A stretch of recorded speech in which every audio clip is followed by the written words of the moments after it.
حضرت علی آئے فاطمہ کے رشتے کے لیے، اور جبریل اس سے پہلے آ گیا کہ یا رسول اللہ فاطمہ علی کے لیے، یہ جبریل آ چکے کہ فاطمہ علی کے لیے، اور آ کے بیٹھے اور شرم کی وجہ سے بولا نہیں گیا، تو آپ نے خود ہی فرمایا علی فاطمہ کے لیے آئے ہو؟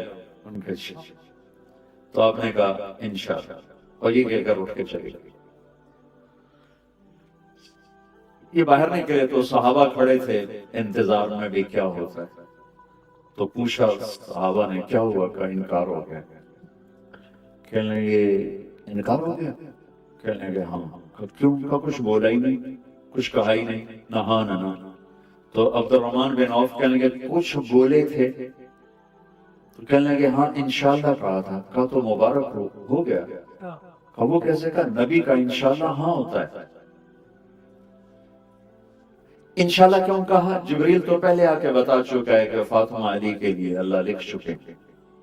بہت بڑا سبق آپ کو سنا رہا ہوں اپنے نبی کی زندگی کا۔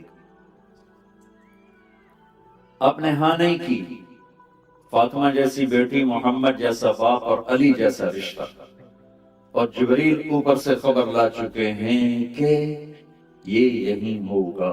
پھر آپ گھر گئے اور بیٹی کو بلایا کہ بیٹی فاطمہ علی کا رشتہ آیا ہے، ہاں کر دو۔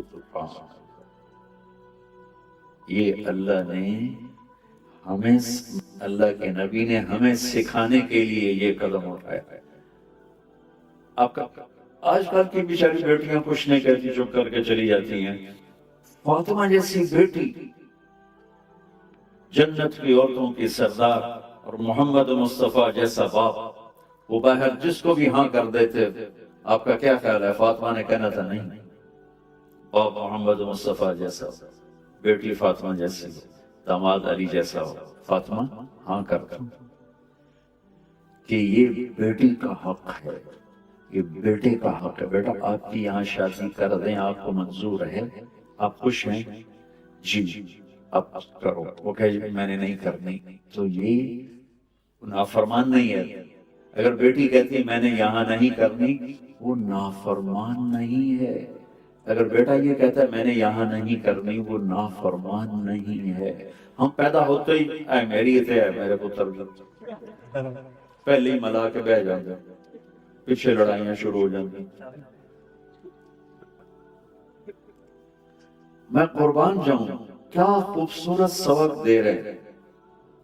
ہم اپنی بچیوں کو اٹھاتے ہیں شادی کرتے، لیکن ہمارے ملک، مجھے یہاں کا نہیں پتا کیا معاشرہ، ہمارے ملک میں بچیوں سے نہیں پوچھا جاتا، صرف ان کو خبر دی جاتی ہے، اسی طرح اتنے رشتہ کر دیتے۔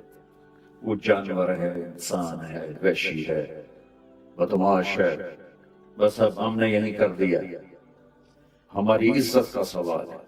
یہ ماں باپ اپنی ایک جھوٹی عزت کا بت بناتے ہیں، پھر اس کی پوجا کرتے اپنی اولاد کو ذبح کر دیتے۔ تو یہ میرے نبی کی زندگی کی کیا خوبصورت ادا ہے۔ جب حضرت فاطمہ نے ہاں کی تو آپ فوراً باہر نکلی۔ ہم نے کہا علی بلاؤ، علی آ گیا، کرو ان کو اکٹھا کر۔ لوگ مسجد پر گئی، فوراً تاب ممبر پہ کھڑے کر علی کو سامنے بٹھایا، اور آپ نے فرمایا لوگوں میرے پاس جبریل اللہ کا پیغام لے کر آئے ہیں کہ میں اپنی بیٹی فاطمہ کا نکاح علی کے ساتھ کروں۔ پھر آپ نے ان کا نکاح پڑھایا، ایجاب و قبول کروایا کہ علی میں نے فاطمہ بنت محمد کو 400 درہم مہر کے عوض تیرے نکاح میں دیا، تجھے قبول ہے؟ انہوں نے کہا جی مجھے قبول ہے، اور سجدے میں چلے گئے اور زور سے دعا پڑھی، رب اوزعنی ان اشکر نعمتک التی انعمت علی وعلی والدی، یہ دعا پڑھی، اور اس پر اللہ کے نبی نے زور سے آمین فرمایا۔ پھر 1 ماہ، 6 ماہ، 1 سال، 2 ماہ، یہ سب احادیث میں ملتا ہے۔ فوری رخصتی نہیں ہوئی، کچھ عرصہ ٹھہر کے، وہ تھوڑے مدت بھی لکھی ہوئی ہے، لمبی مدت بھی لکھی ہوئی ہے، لیکن جب رخصتی ہوئی تو آپ نے علی کو کہا کہ آ کے فاطمہ کو لے جاؤ۔ علی اونٹنی لے کر آئے، سلمان فارسی ساتھ آئے، عقیل ساتھ آئے، آپ علی کو اندر لے کر گئے اور فاطمہ کا ہاتھ پکڑ کے علی کے ہاتھ میں دے کر فرمایا علی تجھے نبی کی بیٹی مبارک۔